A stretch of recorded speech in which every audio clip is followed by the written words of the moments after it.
guys আরও আছে সেই সব নর্মালি বলছি তবে শুরু করছি সন্ধ্যের পরে শেষ হবে টেনশনের কোনো কারণ নাই গাইস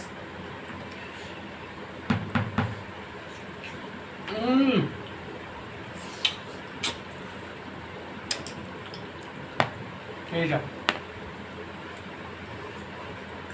ও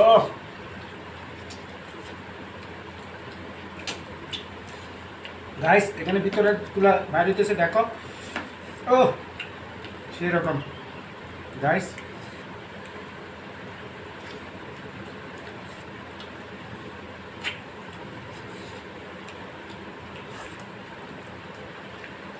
গাইস বাংলাদেশে এই নমলা কোনো খাইতে পারবো না এই নমলার দাম ২৫০০ টাকা আর এখানে দুইটা ফা নিছি বড় ফা ২৫০ টাকা সেই হিসাব রাখো